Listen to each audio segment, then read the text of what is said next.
नमस्ते जी सभी को। आज की इस वीडियो में हम चर्चा करने जा रहे हैं कुछ ऐसी धार्मिक प्रथाओं के बारे में जो आज की दुनिया से लगभग धीरे धीरे लुप्त ही होती जा रही हैं। आज हम चर्चा करेंगे दो विषयों पर, यज्ञ और संध्या। तो चलिए बिना कोई देरी किए जानते हैं कि इन प्रथाओं का हमारे जीवन में क्या महत्व है और हमें ये क्यों करनी चाहिए। तो पहले हम चर्चा करते हैं यज्ञ के बारे में। यज्ञ 5 प्रकार के होते हैं: ब्रह्मयज्ञ, देवयज्ञ, बलिविश्वदेवयज्ञ, पितृयज्ञ और अतिथि यज्ञ।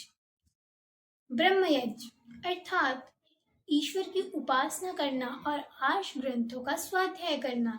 पहले हम चर्चा करते हैं देवयज्ञ पर। देवयज्ञ अर्थात देवताओं का पूजन करना, उनका होम और हवन करना। देवताओं से हम यहाँ क्या अर्थ लेते हैं?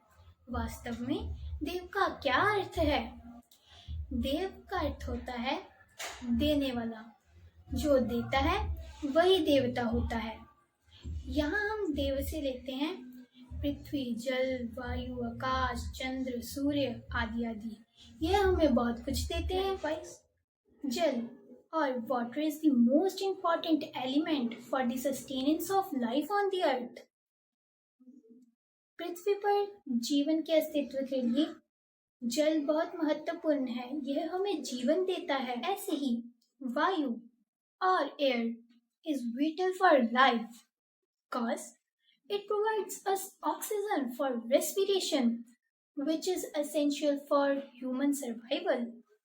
And it also allows to perform photosynthesis, which releases oxygen we breathe.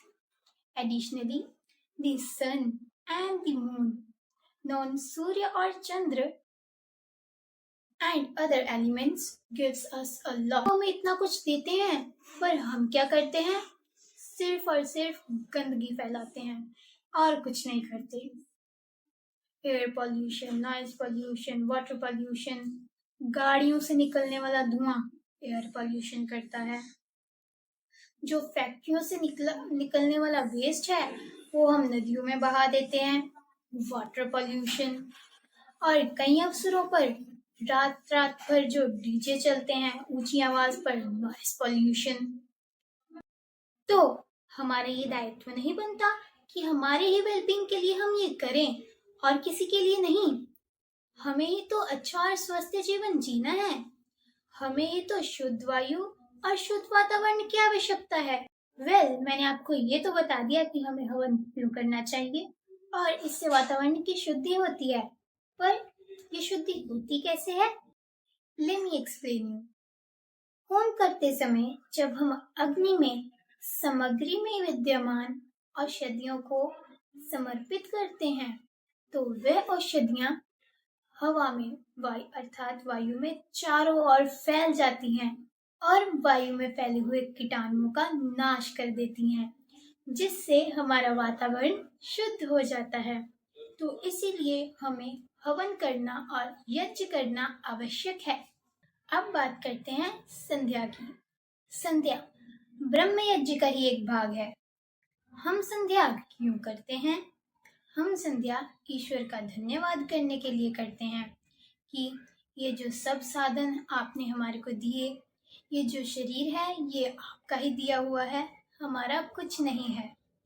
हमको सुख है तो आपसे ही है, क्योंकि जो आपने हमारे को ये शरीर दिया, ये शक्ति दी, हमने बस इससे थोड़ी सी मेहनत की और अपने सुख के लिए साधन ले लिए।